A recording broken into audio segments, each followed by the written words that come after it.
नमस्कार, स्वागत है आपका। मैं हूं आपके साथ सुमित गुप्ता। आप देख रहे हैं बिग ब्रेकिंग न्यूज और बुलेटिन की शुरुआत में इस वक्त की सबसे बड़ी खबर, बिग ब्रेकिंग न्यूज उदयपुर से।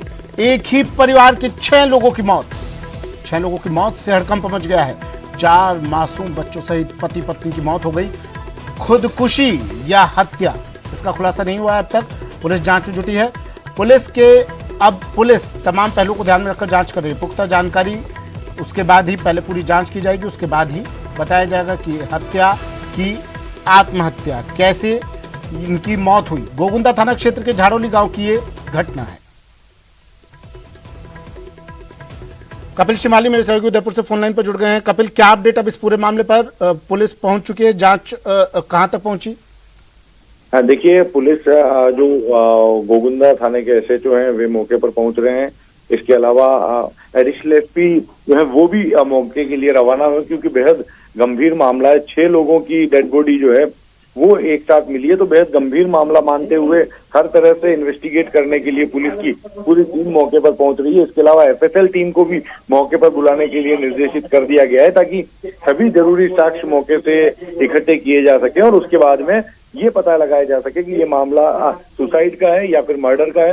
हालांकि प्राथमिक तौर पर मामला आत्महत्या से जुड़ा हुआ सामने आ रहा है, लेकिन पुलिस किसी तरह की जल्दबाजी नहीं करना चाहती और वे पूरे साक्ष्यों के आधार पर ये पुख्ता होना चाहती है कि जो ये शव मिले हैं इनकी मौत के पीछे की वजह क्या रही है। पुलिस की टीम अब तक नहीं पहुंची है, कुछ देर बाद पहुंचेगी, उसके बाद खुलासा होगा। कौन कौन लोग थे जिनकी मौत हुई है?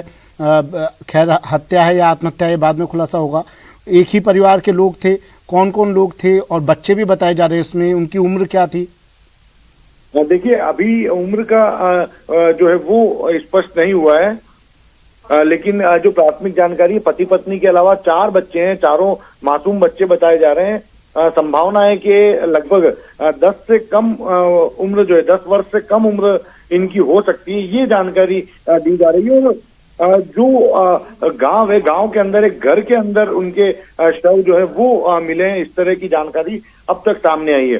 हालांकि पुलिस कुछ ही समय में पहुंच जाएगी और पुलिस के पहुंचने के बाद में सारी स्थिति पूरी तरह से ऑथेंटिक रूप से स्पष्ट हो पाएगी कि बच्चों की एज क्या है, किस तरह की बॉडी किस कंडीशंस में मिली है, क्योंकि उस जगह को फिलहाल जो मौके पर जो लोकल लोग हैं उनके द्वारा सीज कर दिया। अब किसी को उस प्रीमिसेस के अंदर नहीं जाने दिया जा रहा है, पुलिस का इंतजार किया जा रहा है। पुलिस को सूचना दे दी गई है और पुलिस भी रास्ते में कुछ ही समय में मौके पर पहुंच जाएगी। इनके परिवार में क्या कोई और भी इनके परिवार में मौजूद है जिनसे संपर्क हो पाया हो, जिन्होंने बताया हो कि क्या कारण हो सकते हैं? देखिए, मैं आपको बता दूं, गोगुंदा एसएचओ योगेंद्र व्यास मौके पर पहुंच चुके हैं, अपनी पूरी टीम के साथ मौके पर पहुंच चुके हैं। पुलिस इस समय मौके पर पहुंच चुकी है और अब इन्वेस्टिगेशन जो पुलिस का है वो शुरू कर दिया गया है।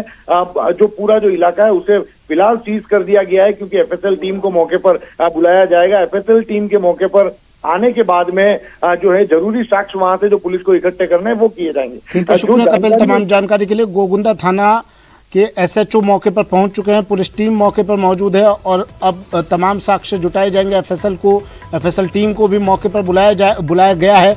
6 लोगों की मौत, हड़कंप।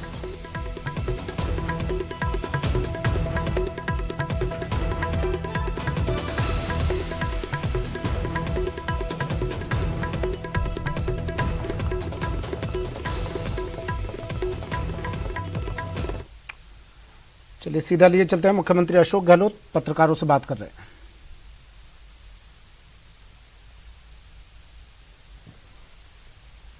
का ये प्रदेश है, तो मैं नहीं मानता कि वो इन बातों में आएंगे। और फिर मान लीजिए करना ही है तो आप मैनिफेस्टो में लिखो। कोई हमने वादे कर रहे पब्लिक से कि जो हालात है, ये राहुल गांधी की यात्रा चल रही है, क्या मुद्दे हैं? भयंकर महंगाई देश के अंदर है, लोग त्रस्त है उससे, बेरोजगारी हदें पार कर चुकी है, हर परिवार में टेंशन है, हर नौजवान के माँ बाप भी दुखी है, पता नहीं बच्चा पढ़ने लग जाएगा क्या होगा बाद में। तो एक वो इश्यू बहुत बड़ा बन गया देश के अंदर और देश में तनाव की राजनीति हो रही है। पत्रकार, साहित्यकार, लेखक भी जेल जा रहे हैं। असहमति व्यक्त करो, आलोचना इनको सहन नहीं होती है सरकार को, वो देशद्रोही राजद्रोही हो गए।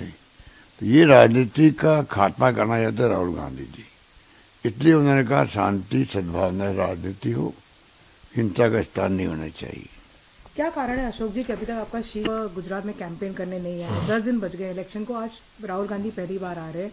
लोग पूछ रहे हैं कि क्या आपको अपने शीर्ष नेतृत्व पे कैंपेनिंग के लिए भरोसा नहीं है? क्योंकि एक तरफ आप देख रहे हैं कि अमित शाह और मोदी लगातार राज्य में बने हुए हैं।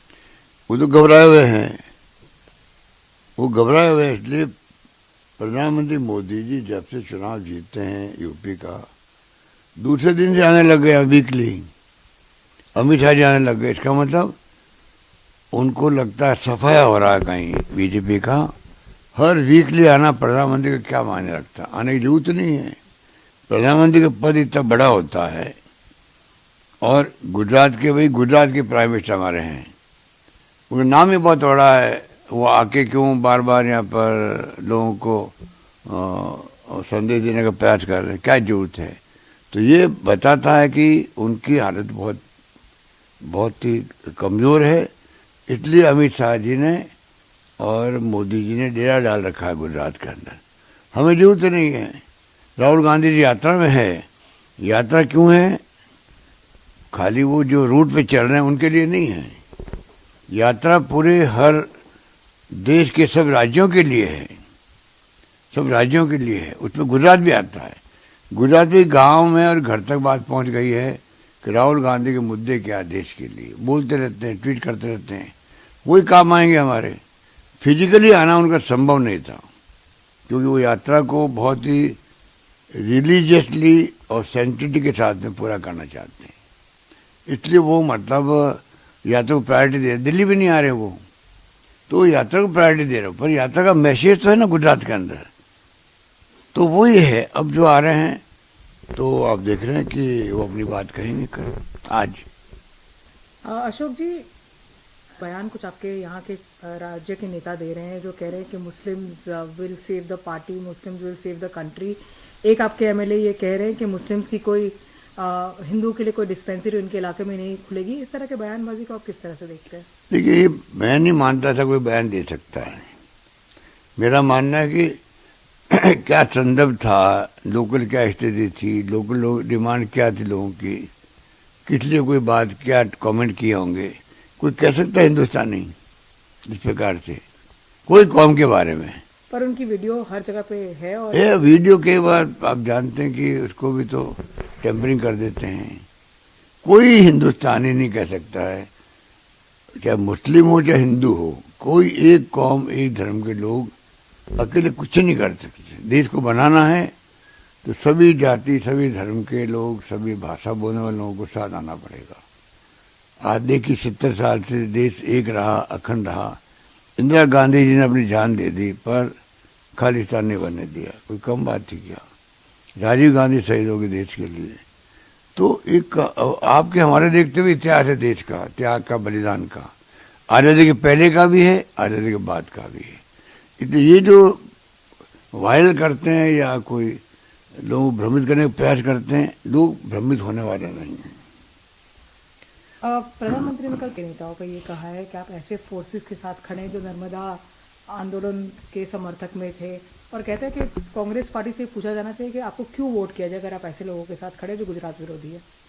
ये यात्रा कांग्रेस की नहीं है, ये यात्रा देश के लिए है, देश की है यात्रा। इसमें एक्टिविस्ट जो हमारे खिलाफ हैं, मेजा पाटकर की बात छोड़ दीजिए। हिंदुस्तान में जो एक्टिविस्ट है वो सभी बारी बारी जा रहे हैं वहाँ पर सपोर्ट करने के लिए। ये तो मेजा पाटकर जी का तो क्योंकि आपके गुजरात से संबंध है इसलिए आप कमेंट कर रहे हैं। ऐसे कई एक्टिविस्ट है देश के अंदर, अलग अलग राज्यों के हैं, दिल्ली के हैं, वो हमारे साथ नहीं है, हमारे खिलाफ है वो।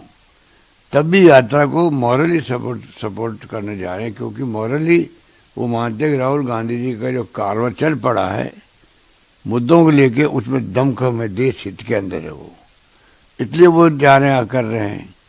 तो ये तो एक बड़ी अच्छी बात है। तो मेजा पाटकर जी भी मान लो उस रूप में आई है वहाँ पर।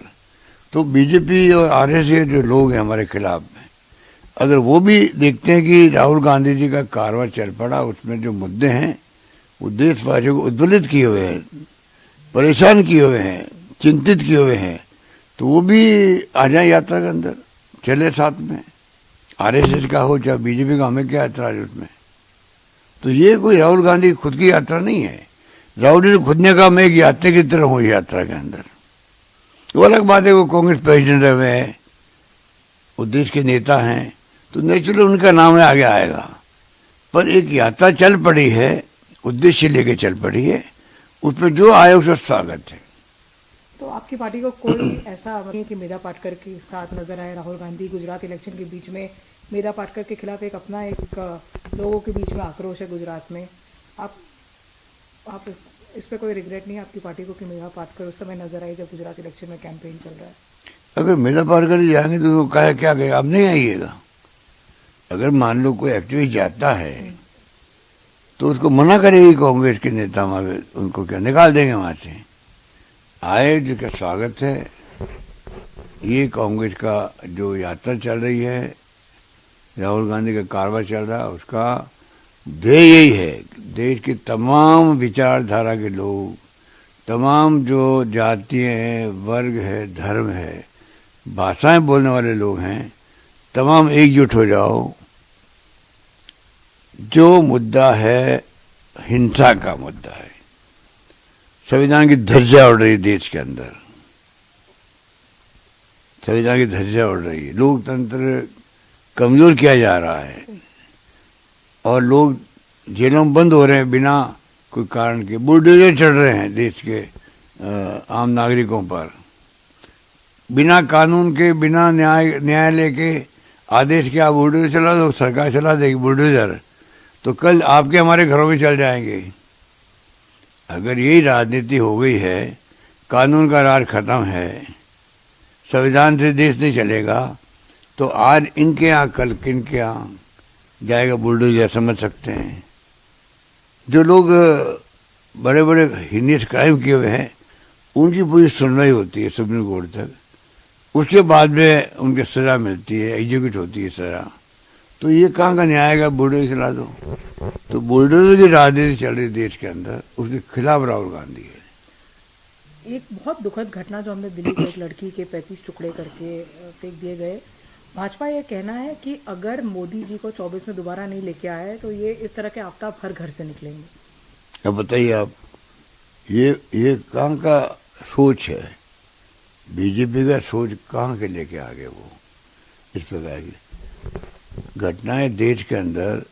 यहाँ जो आप घटना का जिक्र कर रहे हैं उसको मैं रिपीट नहीं करना चाहता। ऐसी घटनाएं देश में विभिन्न तरह की अन्याय, अत्याचार, उत्पीड़न होते हैं, महिलाओं पे भी होते हैं। समाज को आगे आना पड़ेगा, हम सबको राजनीति अलग करके आना पड़ेगा, तब जाकर के ये रुकेगी। रेप होते बच्चियों के, आप हम सब देखते हैं। चलिए सीधा लिए चलते हैं जयपुर। राज्यपाल कलराज मिश्र बोल रहे हैं, सीधा लिए चलते हैं। प्राकृतिक पर्यावरण की, जिसके अंतर वन, झील, नदी और वन्य जीव हैं, रक्षा करे और उसका संवर्धन करे तथा प्राणी मात्र के प्रति दया भाव रखे। 8 वैज्ञानिक दृष्टिकोण, मानववाद और ज्ञानार्जन तथा सुधार की भावना का विकास करे। 9 सार्वजनिक संपत्ति को सुरक्षित रखे और हिंसा से दूर रहे।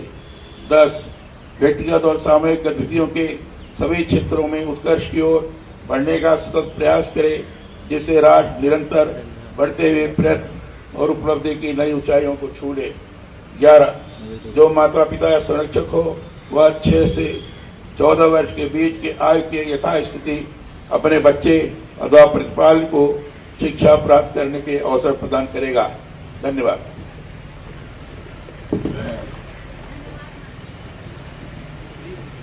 धन्यवाद माननीय। राष्ट्रीय हितों का सजग प्रहरी भारतीय लेखा परीक्षा एवं लेखा विभाग 16 नवंबर 1860 को अस्तित्व में आया और करीब 161 वर्षों से राष्ट्रीय लेखा परीक्षक के रूप में भारत के विकास में अपना महत्वपूर्ण योगदान दे रहा है।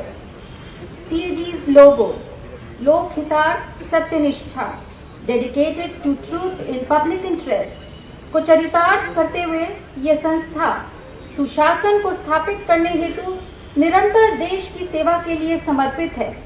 हम ये कह सकते हैं। और खबर राजसमंद से है, जहां देवगढ़ थाना क्षेत्र के हीरा की बस्ती में बुजुर्ग दंपत्ति को जिंदा जलाने के लिए पेट्रोल बम से हमला कर दिया गया। हमले में पुजारी और उसकी पत्नी 80% तक झुलस गए। दोनों को पुलिस ने अस्पताल पहुंचाया, जहां उनकी हालत गंभीर बनी हुई है। हमलावरों की संख्या 10 के लगभग बताई जा रही है। जानकारी के मुताबिक पुलिस ने इस मामले में 8 संदिग्धों को हिरासत में ले लिया है। वहीं पुजारी के बेटे का कहना है कि चौकी में पहले ही शिकायत की थी, लेकिन सुनवाई नहीं की गई। फिलहाल पुलिस मामले की जांच में जुट गई है।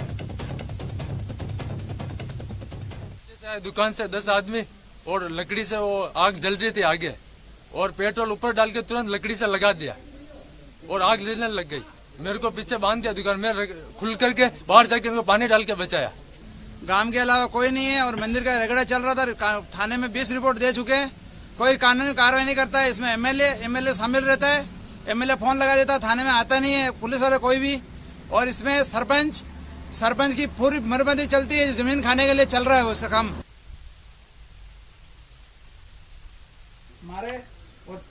राजसमंद में पुजारी पर हमले के मामले पर सतीश पूनिया बीजेपी प्रदेशाध्यक्ष ने ट्वीट किया। लिखा, एक पुजारी को यूं जिंदा जलाया जाना स्वयं प्रदेश सरकार की मौत का परिचायक है। शर्मनाक और विभत्स। एक एफआईआर कानून व्यवस्था के गुमशुदा होने की भी दर्ज होनी चाहिए। सतीश पूनिया का ट्वीट।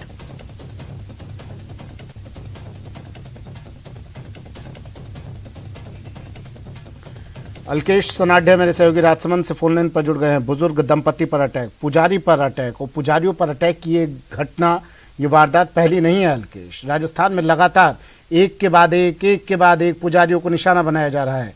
ये पूरा मामला क्या था, क्यों हमला किया गया, क्यों बुजुर्ग दंपति को पेट्रोल छिड़ककर आग के हवाले कर दिया गया?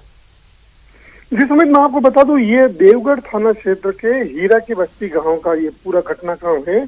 हीरा की बस्ती गांव में एक मंदिर की जमीन है। इस जमीन को लेकर पिछले काफी समय से कुछ लोग उस जमीन पर कब्जा करना चाह रहे थे। और ये पुजारी जो है, जिस पुजारी के ऊपर जो हमला किया गया, ये पुजारी परिवार कई सालों से उस मंदिर की जमीन पर रह रहा था। पिछले कुछ समय से लगातार इस मंदिर की जमीन को लेकर गांव वालों के बीच में जो दबंग लोग है, गांव के कुछ दबंग लोग जो चाहते थे कि ये पुजारी इस परिवार यहाँ से मंदिर की जमीन खाली कर दे, इसको लेकर वो कई बात तरीके से वो विरोध भी जता रहे थे। लेकिन इसी बीच लगातार जो पुजारी परिवार है वो पुलिस थाने में शिकायत भी दर्ज कराता रहा। लगातार जब भी उसको धमकियां मिलती है, ये कुछ लोग कुछ भी हरकत करते तो वो पुजारी परिवार की ओर से पुलिस में शिकायत दर्ज करा दी जाती। लेकिन पुलिस ने लगातार इस मामले की गंभीरता को नहीं लिया। और ऐसे में बीती रात कल करीब 8:30 बजे की जो ये बात है, जब जो घायल जो है पुजारी नवरत्न लाल और उसकी पत्नी जमुना देवी अपने बच्चे हैं जो मुकेश प्रजापति और यशपाल के साथ जब खाना खा रहे थे, रात को करीब 8:30 बजे की बात है, तो वहाँ जो 3 शेड की एक दुकान थी, उस दुकान के पीछे की तरफ वो खाना खा रहे थे। तभी करीब 10 लोग वहाँ पर मौके पर पहुंचते हैं, जिनके हाथ में पेट्रोल होता है। और वो वहाँ पर जो अलाव जला रखा होता है उन पुजारी परिवार ने, तो वो पेट्रोल जो बम नुमा जो चीज थी वो उसके ऊपर फेंक देते हैं। तो ऐसे में वहाँ आग लग जाती है। और क्योंकि अपने बाप को बचाने की कोशिश करता है जब मुकेश, तो मुकेश को भी वहाँ पर जो हमलावर थे वो उन्होंने बंधक बना लिया। ऐसे में जो पुजारी जो थे वो नवरत्न लाल और उसकी पत्नी जो थी वो दोनों उस आग में गंभीर रूप से झुलस जाते हैं। बाद में जैसे जैसे मुकेश और उसका जो दूसरा भाई था वो यशपाल, इन्होंने मिलकर पानी डालकर एक बार आग बुझा दी। 80% तक ये दोनों झुलसे हैं अल्केश, बहुत हालत गंभीर है इनकी। डॉक्टर्स क्या कह रहे हैं, फिलहाल क्या स्थिति बनी हुई है बुजुर्ग दंपत्ति की? बुजुर्ग दंपत्ति की क्योंकि आग पेट्रोल से आग लगी थी तो स्वाभाविक सी बहुत विभत्स आग होती है। और 80% हालत में जब उनको पहले देवगढ़ सामुदायिक स्वास्थ्य केंद्र लाया गया, तो क्योंकि बर्न केस था, बर्न केस में सीएससी और पीएससी पर बर्न केस के इलाज की सुविधा नहीं होती है। ऐसे में इन्हें सीधे हायर सेंटर जो उदयपुर के लिए बताया जा रहा है हायर सेंटर इनको रेफर कर दिया गया है, जहाँ दोनों ही दंपति की, क्योंकि डॉक्टर्स का खुद का ये मानना है, डॉक्टर्स का ये कहना है कि 50% से अधिक अगर कोई व्यक्ति झुलस जाता है तो उसकी हालत बहुत क्रिटिकल होती है और उसके बचने के चांस काफी कम होते हैं। ऐसे में तो ये दोनों बुजुर्ग जो लोग हैं वो करीब 60 से 80% तक झुलसे हुए हैं, तो ऐसे में इनकी हालत गंभीर बताई जा रही है। वहीं इस घटनाक्रम को लेकर अब पुलिस ने मतलब कि एक्शन ले लिया है। पुलिस, क्योंकि लगातार पुलिस के ऊपर ये सवाल उठ रहे थे, तो पुलिस घटनाक्रम के बाद मौके पर पहुंचती है और पुलिस का ये कहना है कि 10 से 15 लोगों को हमने डिटेन कर लिया है। नहीं, अब डिटेन किया है, अब तो आप करेंगे डिटेन, लेकिन क्या पुलिस के उच्चाधिकारियों से बात हुई आपकी कि जब इनके पास शिकायत लेकर इस दंपत्ति के बेटे गए थे, ये परिवार गया था, तब ये पुलिसकर्मी अपनी कुर्सी से हिले नहीं, थाने से हिले नहीं? इन पुलिसकर्मियों पर, कामचोर निकम्मे पुलिसकर्मियों पर कोई कार्रवाई होगी? कुर्सी का मोह बहुत खतरनाक होता है अल्केश। आपका सवाल एकदम लाजमी सवाल है। कुर्सी का मोह वाकई में बहुत खतरनाक होता है। पुलिसकर्मियों का के पास लगातार ये शिकायत लेकर जाते हैं। कोर्ट में भी ये मामला चल रहा है। कोर्ट में जो मामला चल रहा है उस मामले के अंदर कोर्ट ने भी पुजारी पक्ष के तरफ ही मतलब कि अपना फैसला दिया था। ऐसे में कहीं न कहीं ये बात गांव वालों को सभी को पता थी कि पुजारी परिवार को यहाँ से बेदखल करना इतना आसान नहीं है। और ऐसे में उन्होंने रसूखदार लोगों, क्योंकि पुजारी परिवार का सीधा सा आरोप है कि स्थानीय जनप्रतिनिधि भी कहीं न कहीं इस मामले में अपरोक्ष रूप से शामिल है। अभी आरोपी को जब पुलिस कार्रवाई करने की कोई कोशिश करती है तो वो फोन करके आरोपियों को बचाने की कोशिश करते हैं और बार बार आरोपियों को थाने तक पहुंचने से पहले ही उन्हें छुड़ा लिया जाता है। तो ऐसे में ठीक है, शुक्रिया अल्केश तमाम जानकारी के लिए। तो एक सतीश पुनिया ने ट्वीट भी किया, अब राजनीति भी हो रही है और अब उठेगी, बात उठेगी, क्योंकि लगातार ये हमले रुक नहीं रहे हैं। पुजारी पर फिर से एक बार हमला हुआ और ऐसा नहीं है कि हमला अचानक हुआ, गए और हमला कर दिया गया। इसकी शिकायत लेकर, जब इनको थ्रेट मिल रही थी, धमकी मिल रही थी, तो इसकी शिकायत लेकर गया भी था पुजारी परिवार, लेकिन पुलिस कर्मियों ने उनकी एक नहीं सुनी। दबंगों के आगे नतमस्तक पुलिस। सतीश पुनिया बीजेपी प्रदेशाध्यक्ष ने ट्वीट किया और फिर क्या कुछ कहा उन्होंने इस पूरे मामले पर, यह आपको सुना देते हैं। घटना नहीं है और जो दुर्भाग्य है उसमें एक दुर्भाग्य और जुड़ गया। इस सरकार में कोई भी सुरक्षित नहीं है और कहीं भी सुरक्षित नहीं है। न जमीन पर सुरक्षित है, न मंदिर में सुरक्षित है, न स्कूल में सुरक्षित है, न घर में सुरक्षित है, न अस्पताल में सुरक्षित है, न सड़क पर चलता हुआ व्यक्ति सुरक्षित है। ये आम आदमी की सुरक्षा से जुड़ा हुआ सीधा सीधा सवाल है और खास तौर पर ये परिस्थिति पैदा तब होती है जब सरकार का इकबाल खत्म हो चुका होता है। मुख्यमंत्री को भारत जोड़ो से फुर्सत नहीं है, मुख्यमंत्री को कुर्सी की तिगड़म से फुर्सत नहीं है। ऐसे में कोई उम्मीद नहीं की जा सकती कि राजस्थान में कोई पुजारी या पुजारी को पूजने वाला या देवता को पूजने वाला, और हम देखते हैं अक्सर मंदिरों में चोरियां होती हैं, तो देवता सुरक्षित नहीं है तो पुजारी कैसे होगा। खबर टोंक से है, जहां जिले के बनेठा में सरकारी स्कूल में टीचर की बर्बरता सामने आई है। दरअसल 15 साल के बच्चे की टीचर नरेंद्र जैन ने बेरहमी से पिटाई की। पिटाई से बच्चे को गंभीर चोट आई है, रीढ़ की हड्डी में फ्रैक्चर हो गया। फिलहाल बच्चा शहादत अस्पताल में भर्ती है। बच्चे के पिता ने बनेठा थाने में मामला दर्ज कराया और टीचर को सख्त सजा दिलाने की मांग की है। गौरतलब है कि 18 नवंबर को बच्चे से मारपीट की गई थी और 19 नवंबर को थाने में शिकायत दी गई, लेकिन पुलिस ने फिलहाल कोई कार्रवाई नहीं की, हर बार की तरह।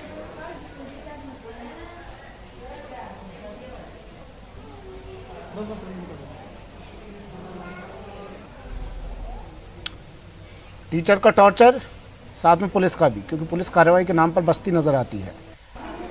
थाने में केसेस की संख्या ज़्यादा ना हो जाए, इसलिए पुलिस पहले तो केस दर्ज नहीं करती थी।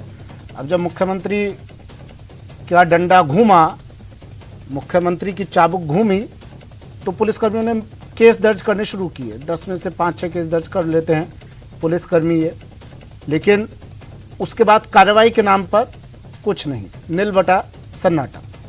शिकायत दर्ज करवाते रहिए आप, चक्कर लगाते रहिए, लेकिन पुलिस हिलती नहीं है। ऐसा ही ये मामला टोंक से आया।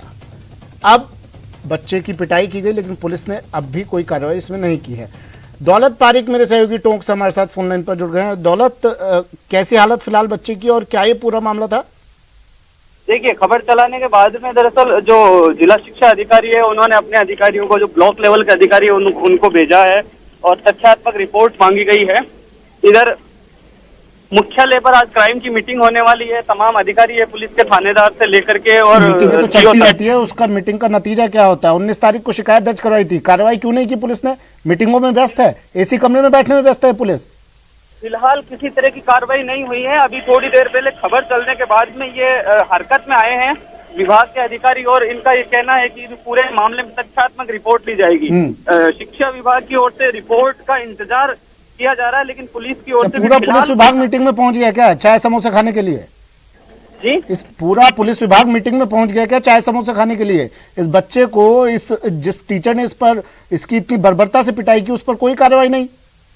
कौन देखेगा इसे? कहाँ चक्कर लगाते रहेंगे? मीटिंग में पहुंचे इसके परिजन भी। पुलिस की ओर से फिलहाल इस पूरे मामले में किसी तरह की कार्रवाई नहीं है और ना ही होती हुई नजर आ रही है।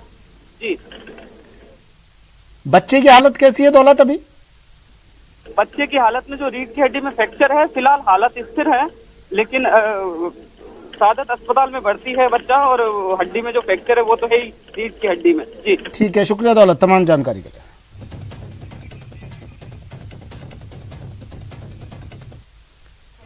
क्यों मारा था? वहाँ पर मतलब वो लड़के वो कर रहे थे और मेरे क्लास के भी करने लग गए। फिर सर ने मेरे क्लास में तो नहीं मारा और मेरे को मार दिया। चलिए, वक्त एक ब्रेक का है, जल्द हाजिर होंगे।